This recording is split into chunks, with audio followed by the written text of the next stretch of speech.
They built monuments so massive that modern engineers still can't fully explain how. They ruled for over 3,000 years without a single dynasty being erased by foreign conquest. They commanded armies, controlled trade routes stretching from sub-Saharan Africa to the edges of Mesopotamia, and convinced an entire civilization that their ruler was literally a god walking on earth. This wasn't mythology, this was strategy. The ancient Egyptians didn't just build an empire, they engineered one, psychologically, militarily, economically, and spiritually, with a precision that no civilization before or after would replicate for centuries. But here's what nobody tells you. Egypt's greatest weapon was never its army. It was the idea of the pharaoh himself. Imagine standing in the ancient city of Thebes around 1450 BCE at the height of the New Kingdom. The air smells of incense and river water. Along the Nile's banks, thousands of workers move stone that weighs more than modern trucks. Above them, in golden temples that catch the sun like mirrors, priests perform rituals that have not changed in 500 years. And at the center of all of it, one man, dressed in linen and gold, wearing the double crown of Upper and Lower Egypt, holding the crook and flail. He is not presented as a king. He is presented as Horus incarnate, the living son of Ra, the bridge between the human world and the divine. This was deliberate. This was calculated. And according to scholars like Jan Assmann, whose research on Egyptian cultural memory reshaped modern Egyptology, the fusion of political and religious authority was the single most powerful tool Egypt used to maintain stability for 3 millennia. How does a civilization hold together for 3,000 years? You're about to find out, and the answer will completely change how you see power. The story begins not with glory, but with chaos. Around 3100 BCE, Egypt was 2 kingdoms, Upper Egypt in the south, Lower Egypt in the north, constantly at war, constantly competing for the Nile's resources. Then came a man history knows as Narmer, and some texts call Menes.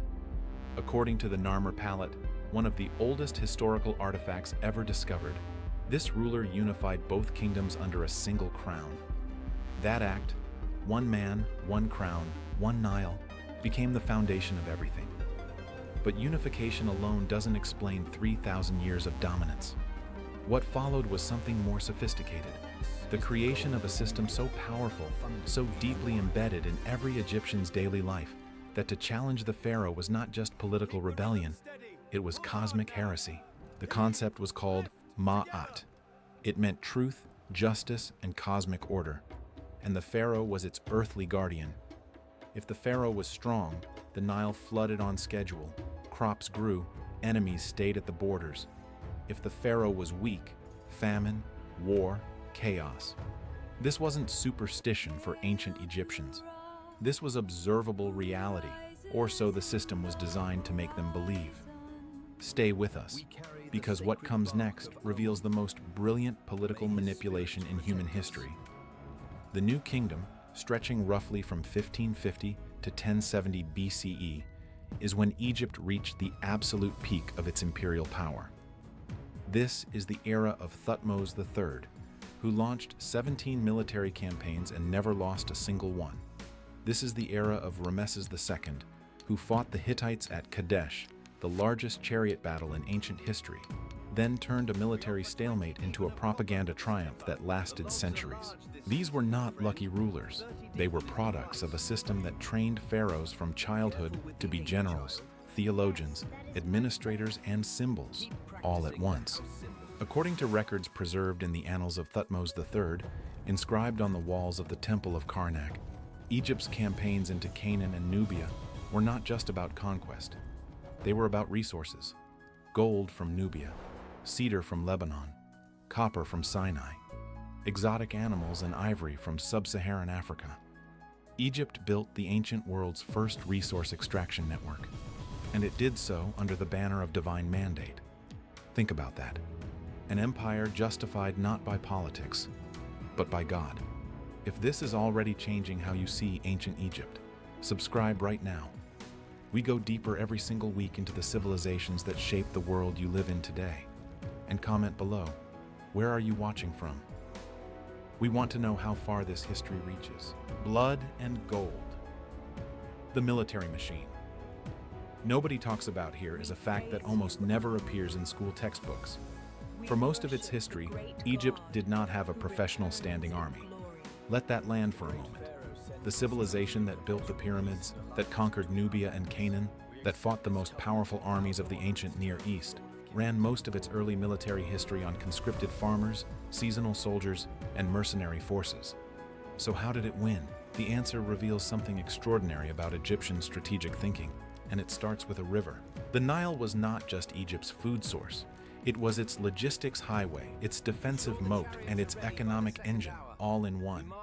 While other ancient powers had to move armies overland through deserts and mountains, Egypt could load soldiers, weapons, and supplies onto ships and move them north or south with the current, arriving at conflict zones faster and better supplied than any enemy could anticipate.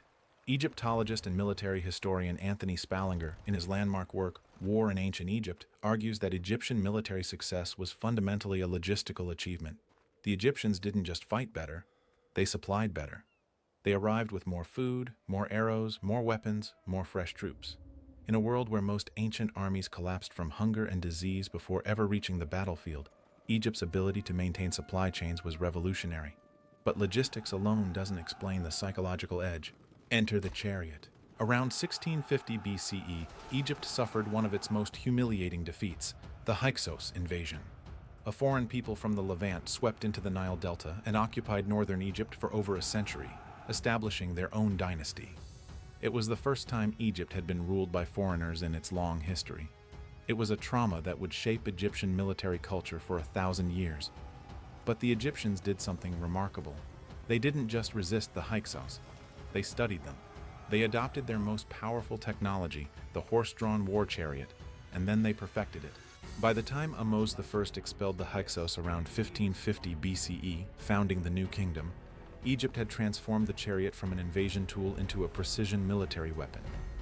Egyptian chariots were lighter, faster, and more maneuverable than anything their enemies fielded. Two-man crews, one driver, one archer, could cover ground at speeds no infantry could match, releasing volleys of composite arrows with terrifying accuracy. Here's what's genuinely astonishing. Egypt turned the weapon of its greatest defeat into the engine of its greatest conquests. Thutmose III is, by any serious historical measure, one of the greatest military commanders who ever lived, and most people have never heard his name.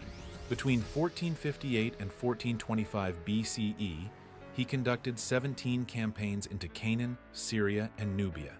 He never lost. His victory at the Battle of Megiddo, recorded in extraordinary detail in the annals at Karnak, is considered by military historians to be one of the first documented examples of strategic genius in warfare. At Megiddo, a coalition of Canaanite city-states had gathered to resist Egyptian expansion. 3 routes led to the battle site. 2 were safe. One, the narrow pass of Aruna, was considered suicidal for an army. Thutmose took the dangerous pass, emerged where the enemy least expected him, and shattered the coalition before they could regroup. His own generals begged him not to take that route. He overruled them. He was right. According to scholar Donald Redford's analysis of the Megiddo campaign, this was not a gamble. It was a calculated reading of enemy psychology. Thutmose knew his opponents would expect the safe routes. He knew surprise was worth more than safety. Does that sound like luck? Or does that sound like genius? But Egypt's military machine had a shadow side that history often sanitizes. The campaigns into Nubia, modern Sudan, were brutal by any standard. Egyptian texts, including the Semna dispatches from border fortresses, record systematic monitoring and control of Nubian populations, forced labor in gold mines, and the deportation of captives to Egypt. Nubia's gold didn't flow freely to Egypt. It was extracted through a structure that modern scholars like Stuart Tyson Smith describe as imperial exploitation at its most organized. This is the part the Golden Temple walls don't show you. Every empire in history has been built on the labor of people who had no choice. Egypt was no different. The same civilization that produced the Book of the Dead and the teachings of Ma'at also ran gold mines where workers died in the desert heat to fill Pharaoh's treasury. Empires are never just one story. Stay with us, because the next chapter reveals the most dangerous thing Egypt ever faced: itself. Comment right now. What surprises you most about Egypt's military? And if you haven't subscribed yet, you are missing the most important chapters of human history, told the way they actually happened. The enemy within, when the divine system started to crack. No empire falls from the outside first. It always begins from within. Egypt's 3,000-year run was not a straight line of triumph. It was a series of crises, collapses, and recoveries, each one revealing a fundamental vulnerability hidden beneath the gold and the granite. The most dangerous enemy Egypt ever faced didn't carry a sword. He carried a scepter, and his name was Akhenaten. Around 1353 BCE, a pharaoh ascended the throne who would spend his reign systematically dismantling the religious and political structure that had held Egypt together for 1,500 years. Amenhotep IV, who renamed himself Akhenaten, meaning effective for Aten, declared that Egypt would abandon its pantheon of gods. No more Amun, the king of gods whose priesthood had accumulated enough wealth and land to rival the pharaoh himself. No more Osiris, Isis, Horus, or the thousands of divine figures that structured Egyptian daily life. There would be only one god, Aten, the solar disk. And Akhenaten alone could communicate with him. He built an entirely new capital city, Akhenaten, modern Amarna, in the desert, abandoning Thebes. He redirected Egypt's massive temple economy toward his new cult. He ordered the erasure of Amun's name from monuments across the country. The reaction, according to Egyptologist Dominic Montserrat's research, was not revolution. It was silence. A terrified and forced silence. Because to publicly oppose the living God was still unthinkable. But beneath that silence, Egypt was fracturing. Military campaigns stopped or stalled.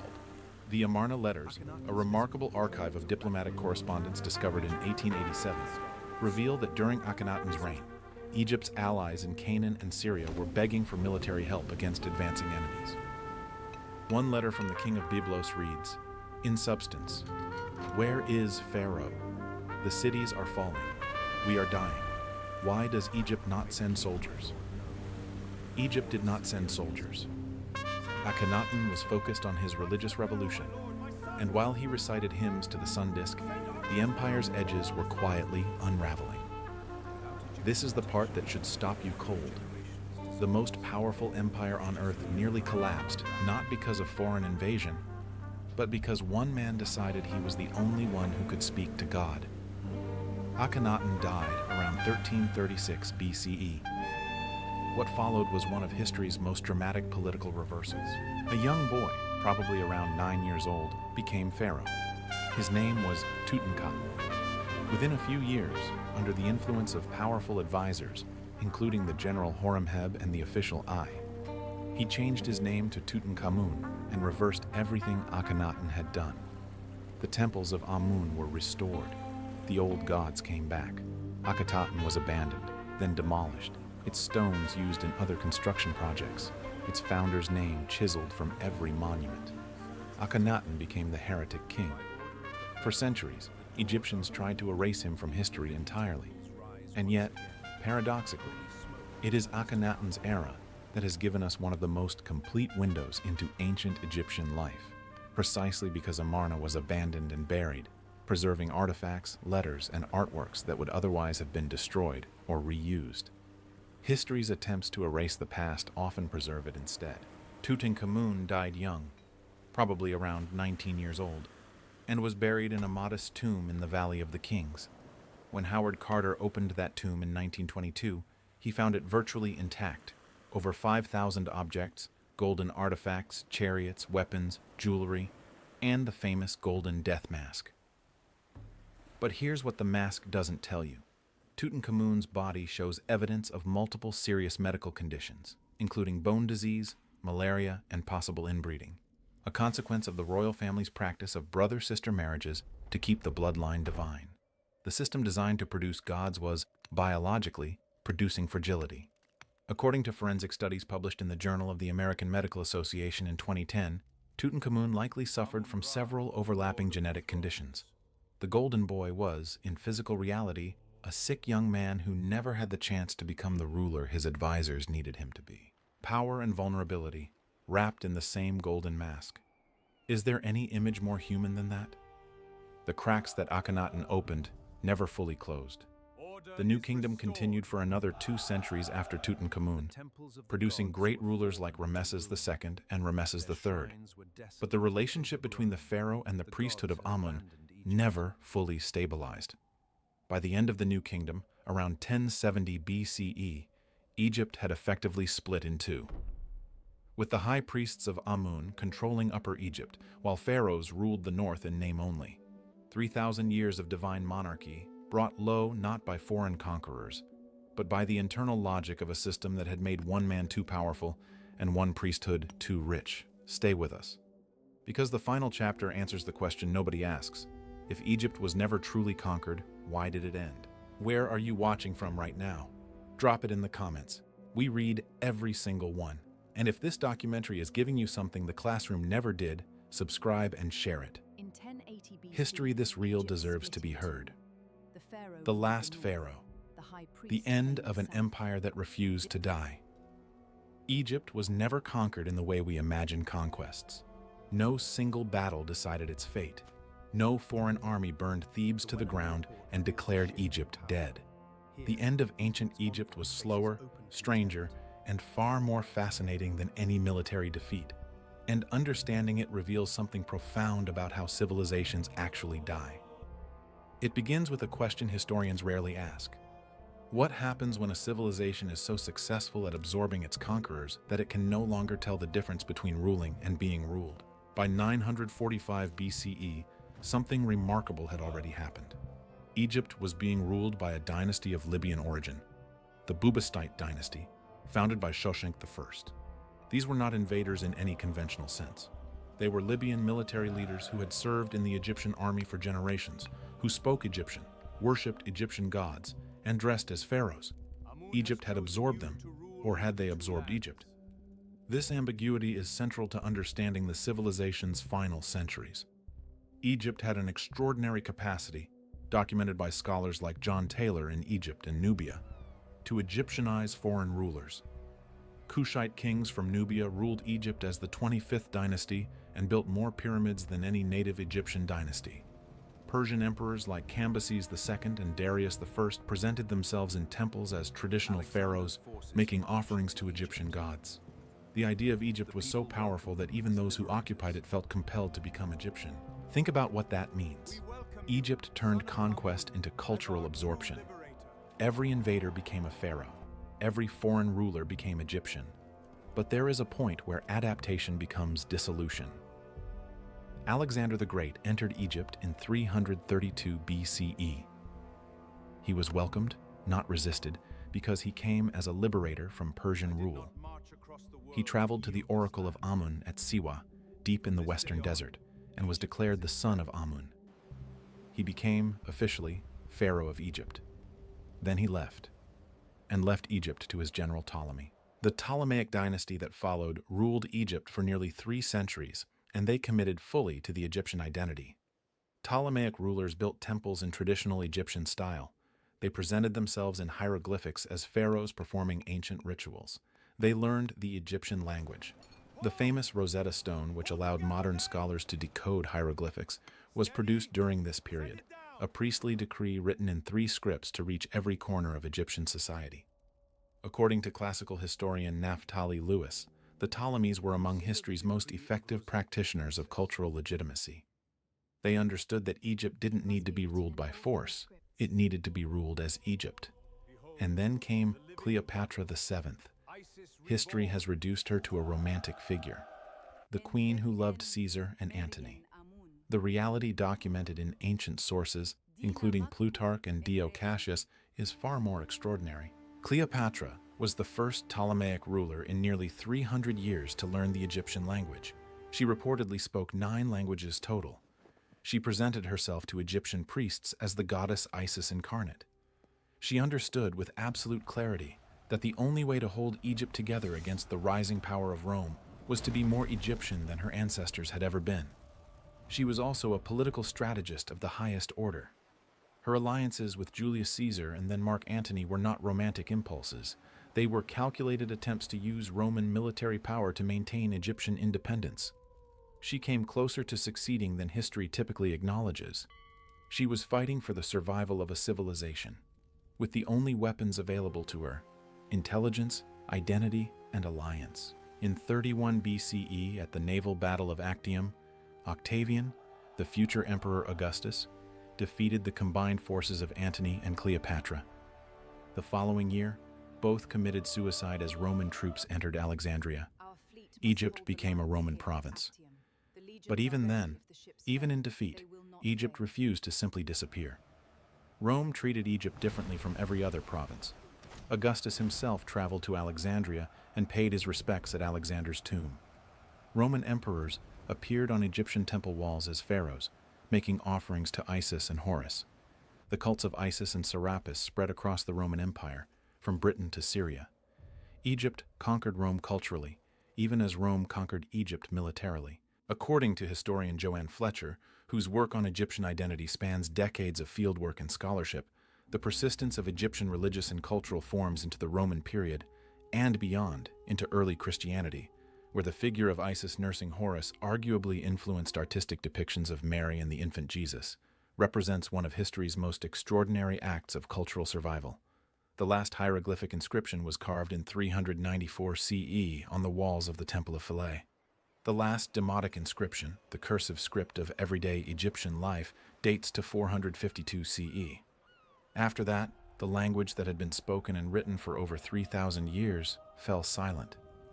Not because it was banned, not because it was burned, but because the world it described, the world of pharaohs and Nile floods and divine kingship, had finally, slowly, quietly ended.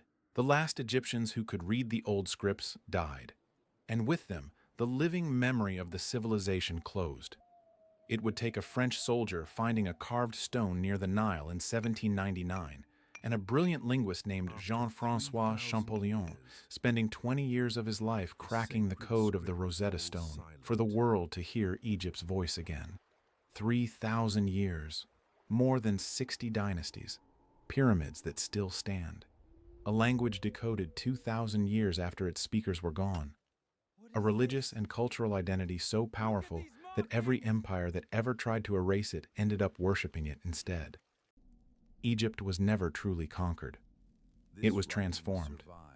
And in that transformation, from Narmer's first unified crown to the last hieroglyph carved at Philae, lies one of the most complete stories humanity has ever told about itself, about power, about identity, about what it means to build something meant to last forever. The pharaohs are gone, but Egypt, in every sense that matters, never ended. If this documentary moved you, challenged you, or taught you something real, subscribe right now. Leave a comment below. What was the moment that hit you hardest? Where are you watching from? Share this with someone who thinks they already know history. They don't. Not yet.